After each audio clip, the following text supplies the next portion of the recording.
When Joanne asked me said that they wanted me to be the champion, and I says, I don't understand that. I'm not a champion. The true champions are Dr. Polio and Dr. Hall and Dr. Brown, Dr. Silsky, Dr. Hall. And really, the true champion is the liver donor, the donor.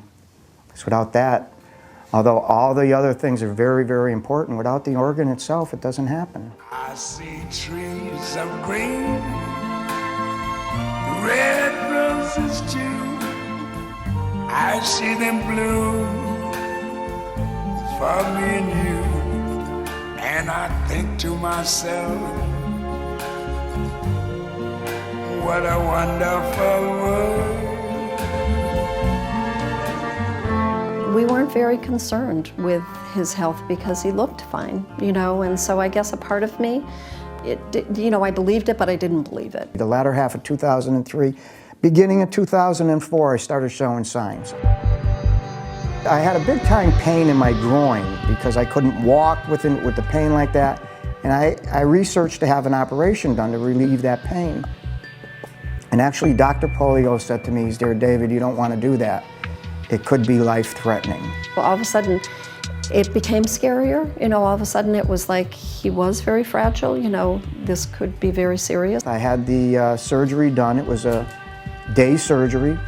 All of a sudden, Tuesday morning, I got up out of bed and I felt sick to my stomach. My varices in my throat had ruptured. I knew this was it. That our lives were going to change very dramatically, and they did in that instant. So they had to put me into a coma, and they did a TIPS procedure on me, the only thing that was going to stop the bleeding in my liver and from the portal tension in my liver. And that worked, but I was in a coma for 8 days. The only thing I remember about the coma was the very bizarre dreams that I had. I thought I was in a barn in Hartford Hospital. It was Thanksgiving, and actually, I remembered, I'm in a room, there was hay all over the place. It was so bizarre. And that's the first time I had solid food in a while. My son brought in some Thanksgiving dinner from home, and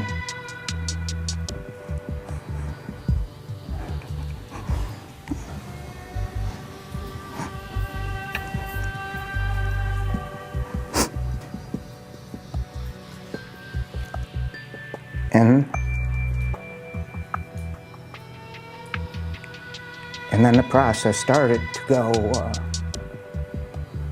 towards keeping me alive until they could get a liver, because I was very sick. She said, well, we need him over at Hartford Hospital as soon as possible. We have a liver for him, and we need him over here. We need to start prepping, and we need to make sure it's a match. And everybody at the desk at the hospital started crying. I think we all started crying, and then I went in to tell David and Gabe, and I said, you're not going to believe it, but we just had a phone call, and you have a liver waiting for you at Hartford Hospital. Gilda called and said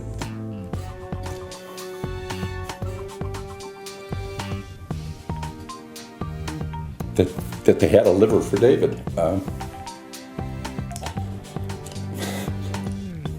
bawled like a baby in my kitchen. Ellen hugged me. I didn't know whether I was sad or happy. I didn't know what I felt. I was just overwhelmed. I've written a letter to the donor, an anonymous letter, but I did say that, I'm taking care of the liver to the best of my ability. I cherish the gift daily, and it's given me an opportunity to live a longer life and have my wife and my children, my grandchildren in my life, and all my friends. And that a day doesn't go by that I don't disrespect that I take care of my body and that liver. And I thank them very much. So I'm like 5 years out of the transplant, and they finally pick up on the biopsies that, I'm starting to show signs of fibrosis. I knew that the Hep C came back, and I was very fortunate that I went as long as I did without it being to the serious mode.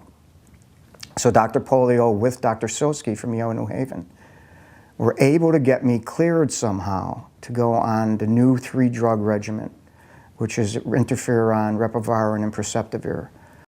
And after 3 weeks or so, in the first week of April, I was non-detectable Hep C, which is a terrific sign that this is going to be successful. you know, I made it through. It was tough. I got to be honest with you. It was a lot tougher than the actual transplant, recovering from the transplant. Going through this stuff is difficult. Our lives would be totally different. David would have never met his new grandson, Lou.